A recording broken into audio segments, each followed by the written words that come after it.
Мэргэжлийн хяналтын ерхий газар, нийслэлийн мэргэжлийн хяналтын газар, сонгон хайрханд үүрэгдэх мэргэжлийн хяналтын хэлтс хамтран эмээлтэд зах орчим үйл ажиллагаа явуулж байгаа мал нядалгааны газруудад гинтийн шалгалт хийлээ.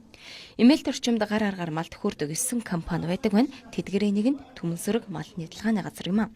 Эрүүл ахуй ариун цэврийн шаардлага хангаагүй. Малын гэдэс дотрыг шалан дээр ил задгаа хаядаг, малыг зориулалтан бас аргаар нядалдаг гэд зөрчил дутагдал их байгааг албаныхан ярьж байна. Малыг бол одоо бас энерги ухсаар хандж байна, ухсалж байна, цохиж байна, алууг бол цохиж байна гэвчлээ. За ихэнх Монгол аргаар бол за маань ухсалж болно. За бодмол ихсэн ухсалж нийтэлж болно. Мал эмнэлэг ариун цэврийн хувьд бол ихэ шаардлага хангахгүй байна. Одоо энэ байгаа байдал энэ басаас цус нүүж гсэн юм дээр гэц басын гэцсийн хайчсан. За айш ширээндээ тосн нэг дор моолоо хайцсан. Өгсөн малын дотоо орхицсан байсан. Гэх мэт нэг мал эмнэлэг ариун цэврийн шаардлага хангахгүй асуудал. Тэрний үед энэ замгийн болно. Аргаа тод устай байх хэрэгтэй. Усаар аргаад шуршиж бариад ингээд байх юм бол одоо энд бол зөв шууд хосаад байцаагч. Тэгээ энэ дотор ажиллаж байгаа бас улсууд нь байна өөрсдөө мэргэжлийн бас улсууд ерөнхийдөө байна. Хүн гар аргаар над нядалж байгаа асуудал. За тэгээ цаашлаад энэ эрүүл мэндийн үйлчлэг гэдэг юм байна цаашлаад хүнсний аюулгүй байдлынхаа хүрээнд энэ махны ариун цэврийн шаардлага цаашлаад хэрэглэгчид очих хүртэл энэ асуудлууд нь бүрэн алдагдсан байна. За эндээс тээвэрлэгдээд одоо хүч онхормоо томоохон худалдааны төвүүдэд очиход бас энэ тээврийн асуудал бас маш хөндөж бас гарч ирж байна. Тээвэрт нь бол зүгээр л энгийн нэг бүхэхтэй машинууд шууд тээвэрлэгдээд очиж.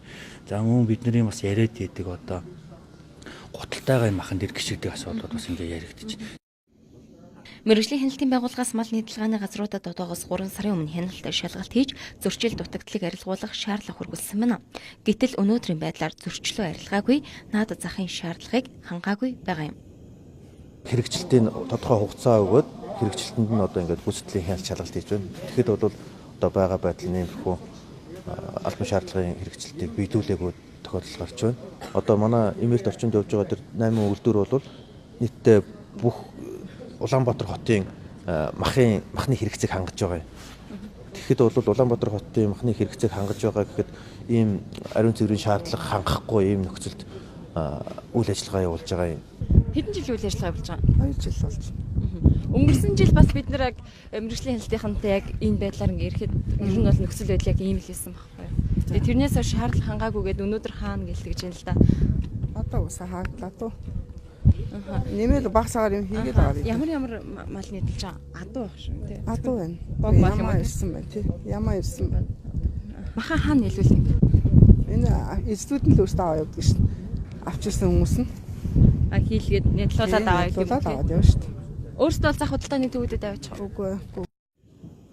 Мэргэжлийн байгууллагаас удаа тавьсан шаардлага биелүүлээгүй. Мал эмнэлгийн ариун цэврийн шаардлага хангаагүй зэрэг зөрчил дутагдал их байгаа. Түмэнсүрэг мал нядалгааны газрын үйл ажиллагааг улсын байцаагчийн шийдвэрээр зогсоолоо.